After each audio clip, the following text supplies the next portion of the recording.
welcome to this course on communication.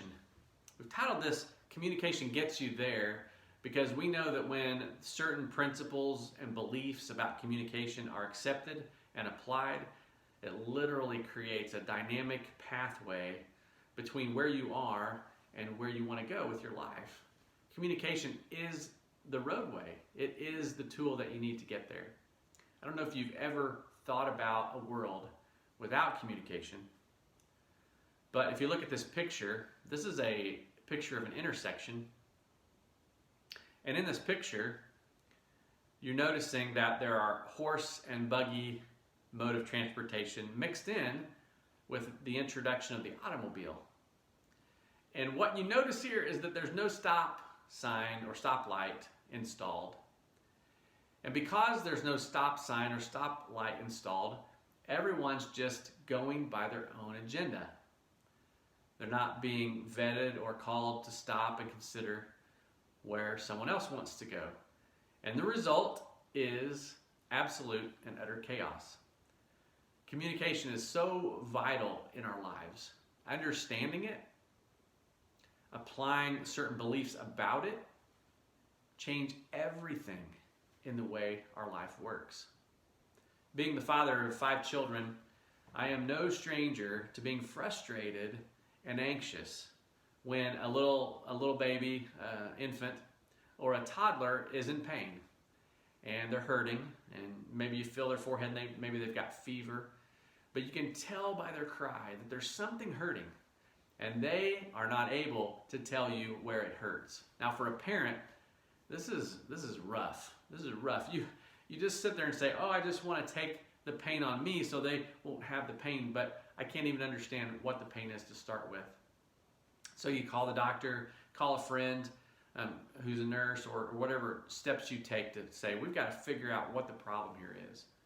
But because the child is not able to communicate, it becomes frustrating, and there's a lot of anxiety that builds. And that's exactly what happens. As human beings, uncertainty is such a problem for our brains.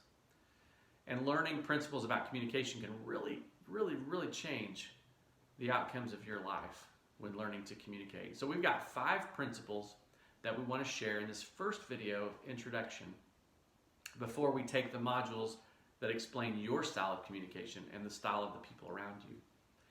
I would request that you would download the note pages that go with this and take some time to really understand these 5 principles.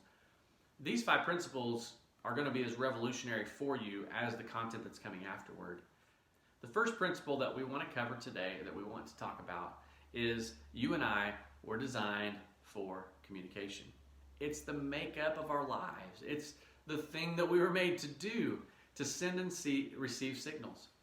You think about it like a cell phone tower. That thing is stationary, and all it's doing all day long is it's receiving information and it's sending information.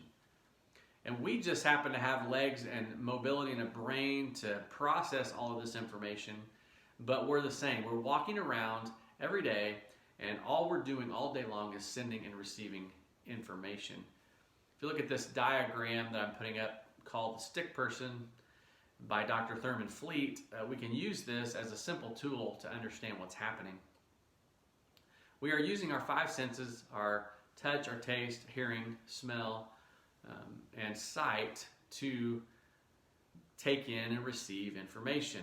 In front of me in this room, I can look down at the carpet, and if I do look at the carpet, I see thousands, hundreds of thousands of little pieces of carpet that are sewn together. I can look at different spots on the carpet, different patterns and different colors, or I can lift my eyes and I can look around and see the wall, the chairs, everything around me, and I can choose to either ignore those, or I can choose to focus on certain ones, and the ones I focus on get my attention.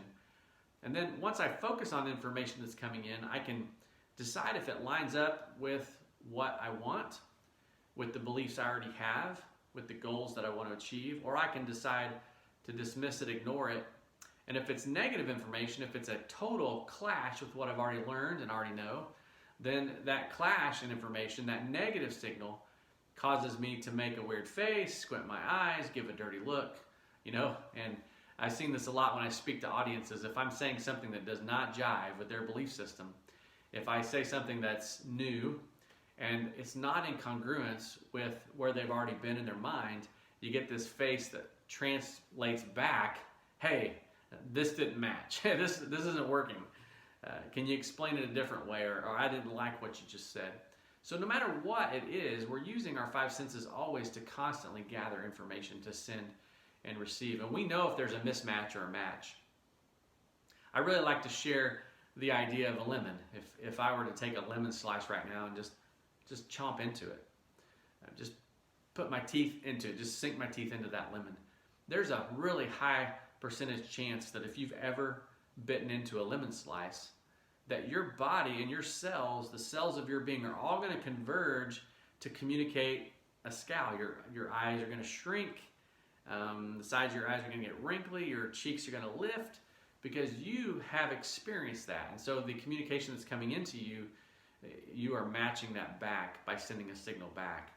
And all I would have to do to know that you're in track with me is to see your face and to say, yep, they know exactly what I'm about to experience. And learning this point that we are designed for communication, it's the way we are wired, it's how we function, is really important. Because if you walk around and don't understand what you're giving off to people, the signals that you're sending when you walk into work, the signals that you're sending when you walk into the house at night after work, or the information that you're sending to your children, or the information that you are giving to the person at the store. If you don't even understand that all the time you walk around you're giving off information, you're sending and receiving signals, then you're really going to be clueless as to how to build that pathway. But if you can grasp the importance of this belief and start to recognize that no matter where you go and what you're doing, you're sending off a signal, it will really help you to turn the corner on paving that pathway. One of the things I always like to point out during this particular point in teaching is, people can ignore you. And you might enter into a room and you know somebody, but they are either not wanting to talk to you, or they're so focused on something they just don't want to take the time to acknowledge that you're there. And they'll ignore you. They'll look the other way. They won't make eye contact. Maybe they'll even walk away and just leave. And when someone does that, they're still sending you a signal. Even though their signal is, I don't want a signal. I don't want to give you a signal. I don't want you giving me a signal. They're still sending you a signal by ignoring you. And that signal, loud and clear, is, I do not want to speak to you right now. So even in ignoring, we're sending a signal. It's vitally important that we understand and grab a hold of this point. So I hope you're taking notes. I hope you'll do the application with it and really dig into this point as you grab a hold of it. Let's go to point number 2, which is communication is the transference of creative energy. Communication is the transference of creative energy.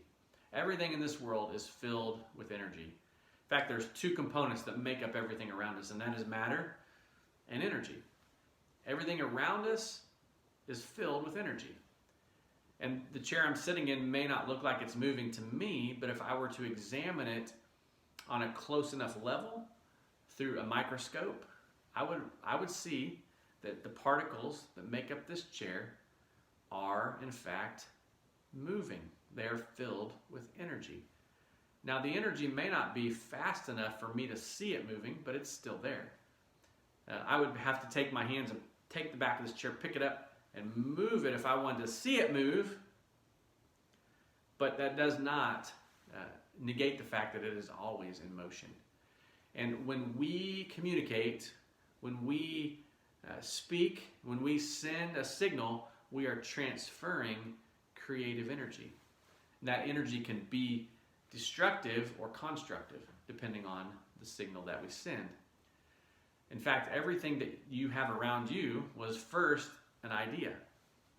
Somebody had the thought was translated onto paper, energy to take it onto paper, the paper was shown to a builder or someone who could accomplish it, or the person that had the idea maybe had the skill set to accomplish it.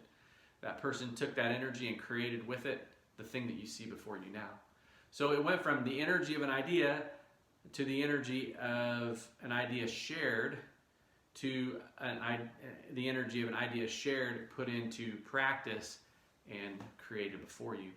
So it's really important to understand that when we communicate, we're designed for it, and when we do, we are transferring energy, and that energy is creative. The third point I want to talk to you about is that all energy, if communication is energy, we want to understand that energy is constantly in the process of change. All energy is in the constant process of change. If I say to my son, "Son, clean your room," I'm speaking energy. Now that energy can create change. Now he might ignore that. It might not line up with his, belief system, but hopefully he would receive that signal. And when that communication comes into him, if he accepts the idea and then he acts on it, I've just used the transference of communication and energy to create a result. It creates a change in the conditions of his room. And this is so important. If you really want to change your life, if you really want to be what you see, if you really want to become what it is you dream of, if you really want to accomplish success in your life from where you are to where you want to go, this point is so important, that you produce the kind of energy that you send the kind of signals that create the change that you want to see.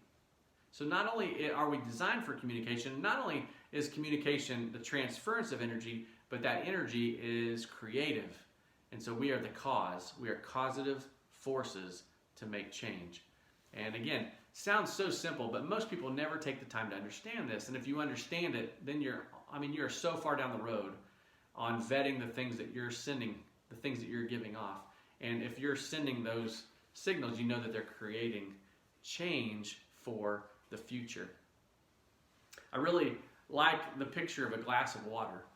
If I take a glass of water and I put it out on a very hot day in the 90s or 100-degree weather, and it's sunny for 3 days, and I put that glass of water out on my sidewalk, and I come back and check it each day, at some point I'm going to find that water is not in the glass anymore.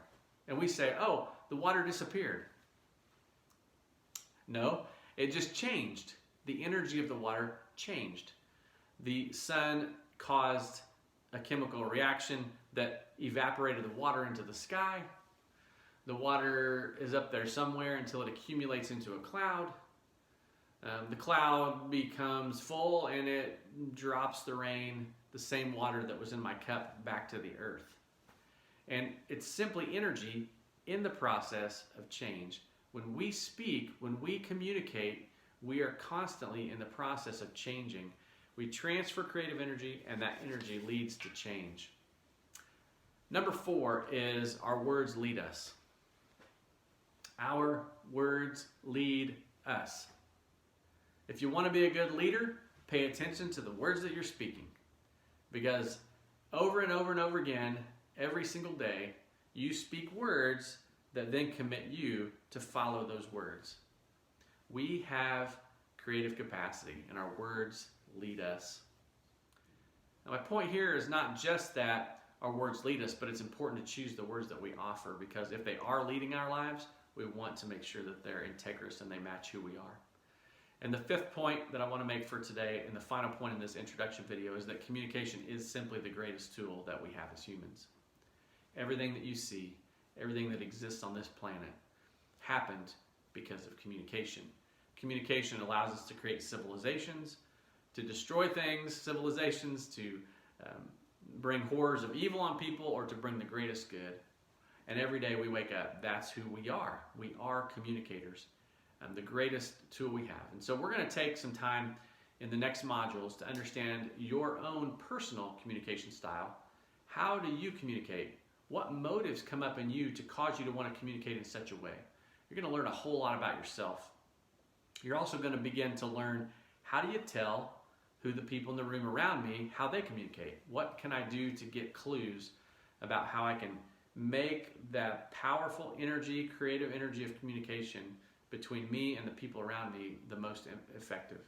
And when you can learn these basic principles, apply them, and believe in them, you're going to see that pathway, very dynamic pathway, begin to open up.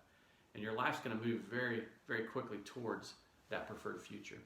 So join with us. Chamber of Commerce is offering this. We're making progress today, and we know that this course is going to radically change how you live your life. So jump on into the next module and start to learn how you communicate.